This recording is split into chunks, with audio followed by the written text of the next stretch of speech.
వీళ్ళు sales 2 days ఉండమా 2 days 1 week 1 month ఏదో ఉంటారు ఉండి మొత్తం బిజినెస్ అంతా క్యాప్చర్ చేసుకుంటారు. వీళ్ళు చేసుకోబోయే 2 days బిజినెస్ మాకు 1 month లాస్. ఇక్కడ దరిదాపు ఓన్లీ క్లాస్. దానివల్ల మాకు ప్రాబ్లం ఏంటంటే పిల్లలు శాలరీ ఇచ్చుకోవాలి ప్లస్ కరెంట్ బిల్లులు జిఎస్టీలు అన్నీ పే చేస్తారు. వీళ్ళు 2 రోజులు వచ్చి క్యాప్చర్ చేసుకుని ఇప్పటికీ అవుతా ఉంది.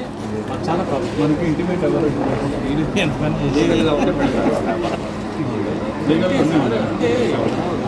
ప్రకారం వాళ్ళ వ్యాపారం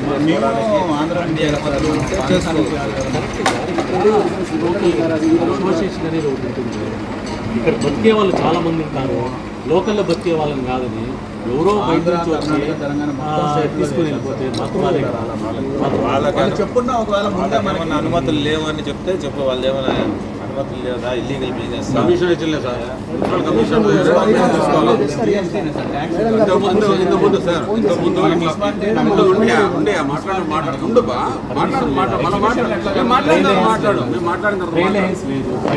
హలో జిఎస్టీ ఉంది, జిఎస్టీ ఉంది, రేటింగ్ తీసుకోలేదు. టెంపరీ జిఎస్టీ ఇప్పుడు చూడండి అన్న, ఇప్పుడు ఏమంటున్నారు, ఏ బిల్లు లేదంట వాళ్ళ దగ్గర, ఏ బిల్లు లేదంట. అర్థం చేసుకోండి.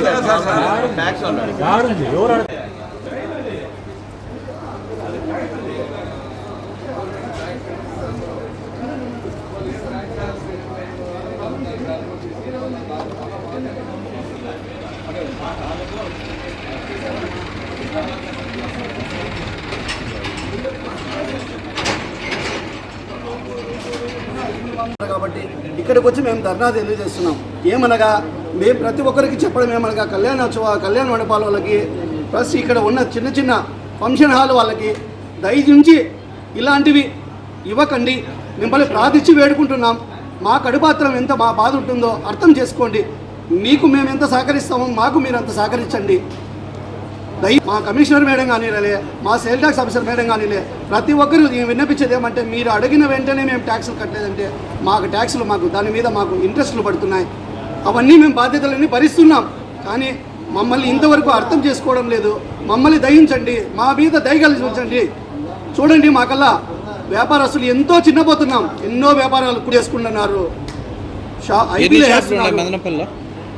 మ్యాక్సిమం 1000 షాపుల నుంచి 1500 షాపుల వరకు మదనపల్లిలో చిన్న బన్నా పెద్ద షోరూముల వరకు ఉన్నాయి.